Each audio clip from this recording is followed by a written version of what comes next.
5 minutes later, they get a touchdown run from Frank Gore. About 3.5 minutes after that, a field goal at 17-0 with 4 minutes to go in the first quarter of the game. And Southern Miss never really checked up. On Saturday night at the Rock in the season opener, Luke Johnson joins us right now, co-host of the SuperTalk Eagle Hour on the Farm Bureau guest line. Really good way to start the season. Fairly emphatic way to start that first quarter for Southern Miss. What did you see Saturday night? Usually, in games like this, you see more tentative play calling, and felt like Will Hall wanted to just kind of show everybody, a little bit of what this team was capable of offensively. And, they came out gunning. And he told us yesterday on the Eagle Hour, kind of those first two drives were flawless. He was a little disappointed as the game went on in their red zone opportunities. Andrew Stein did go 4 for 4 in field goals and hit a 52-yarder, but they had to kick two, mid-20-yard field goals and 8 of 9 scoring, but, they only got 4 touchdowns out of that. And so he was a little disappointed in that. At the same time, Billy Wiles looked really good. 21 of 28. It's the first time that a Southern Miss quarterback had completed that many passes since October of 21. They got the ball to 9 different receivers. And I think that's really what jumped out to people was the amount of skill players that this team has. And guys that maybe you didn't expect to be as involved, like, for instance, Davis Dalton, the redshirt freshman from MRA, he got 3 catches. Caston was probably the best offensive player on the field. He scored the first touchdown. But, yeah, you saw creativity early, and, they weren't very vanilla on offense. They showed some explosiveness and kind of took some shots like we thought they might. But I think Will was trying to just kind of show everybody, hey, we're better offensively this year. Luke, I don't know if I wasn't paying enough attention through some of our conversations kind of leading up to the season, or you didn't talk about him a whole lot. Did we talk much about Ja'Karius Caston going into the year? 5 catches, goes over 100 yards, has that touchdown that you referenced just a second ago. Was that expected? He was really good early on last year and kind of established his place in the receiving corps. Then he got hurt, and that was kind of last year. That was one of those weapons that was taken out. He just kind of stayed dinged up. But he's a guy that you just kind of wrote in that was going to be a receiver. We talked about him a lot preseason last year because we thought he would be a breakout candidate. This year, I expect him to be, top 2 receiving in this. But yeah, maybe we didn't talk about him so much, maybe because it was just more of a given that he would explode like that. But yeah, that's what you're going to see. He's going to be in the top, stat lines of the receivers for this team. And another guy, even though he got jumped in the depth chart, Frog Jones had some great catches too. They just feel like they can roll a lot of receivers out. And it was something today kind of surprised me. We talked to Jeff Culhane, the voice of Florida State, and that's one of the things he brought up was the receiving corps of Southern Miss. And how well obviously LSU's was. And I'm not making comparisons. I'm just simply saying on the Florida State side, a couple of days, looking at Southern Miss, they've seen, what type of talent is in this receiving corps as well. So I feel like these two ideas or questions are kind of intertwined. Rodriguez Clark, the Memphis transfer, plays pretty well. Gets 9 carries, goes for 54 yards in the game, averages 6 yards a carry. Frank Gore did not carry it much. He only 6 carries, did have a touchdown early in the ball game. Just kind of looking at this and thinking about this, I kind of feel like we're continuing with part of what happened in camp. You're good. You know what you got with Frank Gore. You're going to need him a bunch. There's no reason for him to carry a big load in the season opener. So is that accurate? And then did Rodriguez Clark show you enough to make you believe that there's a pretty solid backup to Frank Gore?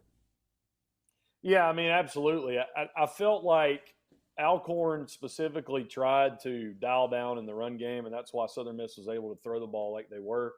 And that's why they were effective early on. Yeah, I felt like, there's not much for Frank to prove. And this could be a year where statistically he may actually be down just a little bit, especially through like the first, quarter of the season, because Drake Clark is such a good supplement to him. And Clark runs hard, man. And you start mixing in there, they'll mix Clay in there a little bit. And so I think it's one of those things where, it's a bad comparison, I guess, but for baseball, you don't have to get 7 or 8 innings out of him, at every time. And because you want him to be able to be there deep in the games. And when you have these close games, you don't want to, I think Frank's a guy who proved in the bowl game and other places that he gets stronger as the game goes on. At the same time, man, if you've got him at 80% in like the late third quarter because you've been able to supplement his carries, I mean, come on, especially in a close game. So I felt like the way the game dictated, because the Eagles jumped out so much, they didn't have to use him as much and able to save him.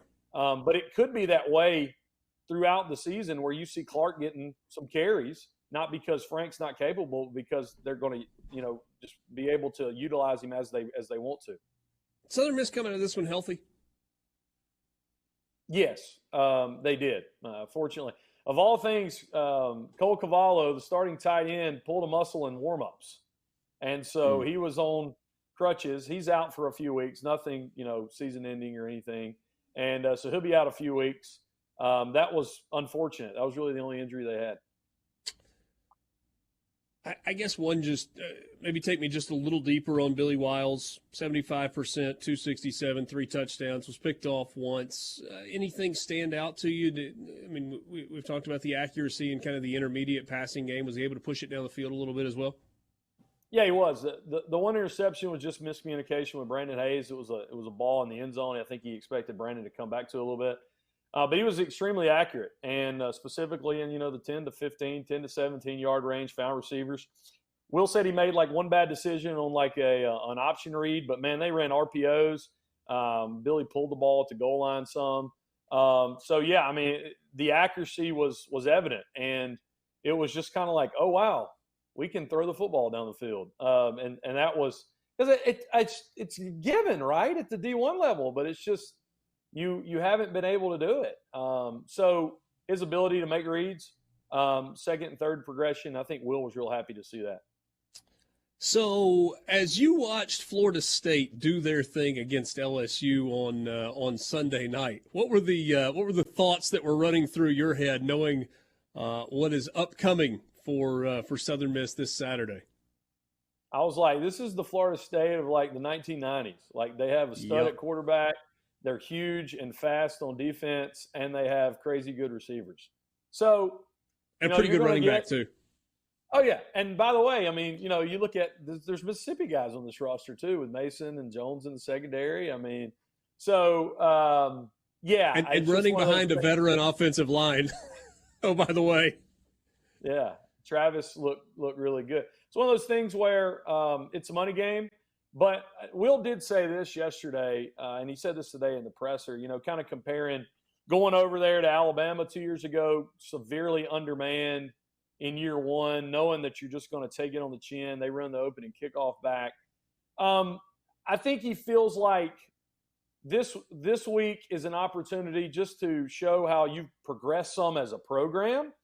He even called this version of Florida State better than that 2021 Alabama team with Bryce Young. So I think they're excited about it. I think at the same time he's realistic about it. But it's, if can you get some stops on defense? Can you make a couple plays? Can you do anything to take confidence against a top 5 team in the country that could be in the college football playoff later on? And the biggest thing is, can you come out of this game healthy? That's most important. Yeah. Did you ever figure out if you're going to make it to Doak this weekend? Can't go to Doak this weekend, but I'll be watching it, saving some for some future trips. But oh, by the way, good luck with Tulane this weekend. They look really good against South Alabama. Yeah, I thought so. Pratt's really good. Veteran, kind of seen it all. And I don't know if roster wise stacks up. But we'll see. They look good. And we had mentioned it Sunbelt-wise. Texas State had a huge win this weekend. And there's opportunities for the Sunbelt this weekend with some big games. I know Virginia's terrible, but it's pretty interesting. James Madison's a favorite on the road in that game and inside the state of Virginia. He thinks Florida State is better than 2021 Alabama. He said it today in the postseason or the post-practice presser. I was just kind of scrolling through. That team lost by a field goal to Texas A&M on the road. That was the 41-38 loss. And then they lost to Georgia in the championship game, which was a rematch of the SEC championship game. I was trying to think back about that team. They had a Heisman Trophy winning quarterback too, didn't they? They did. Yeah. Florida State might. Could very well. You could very well see that for Georgia.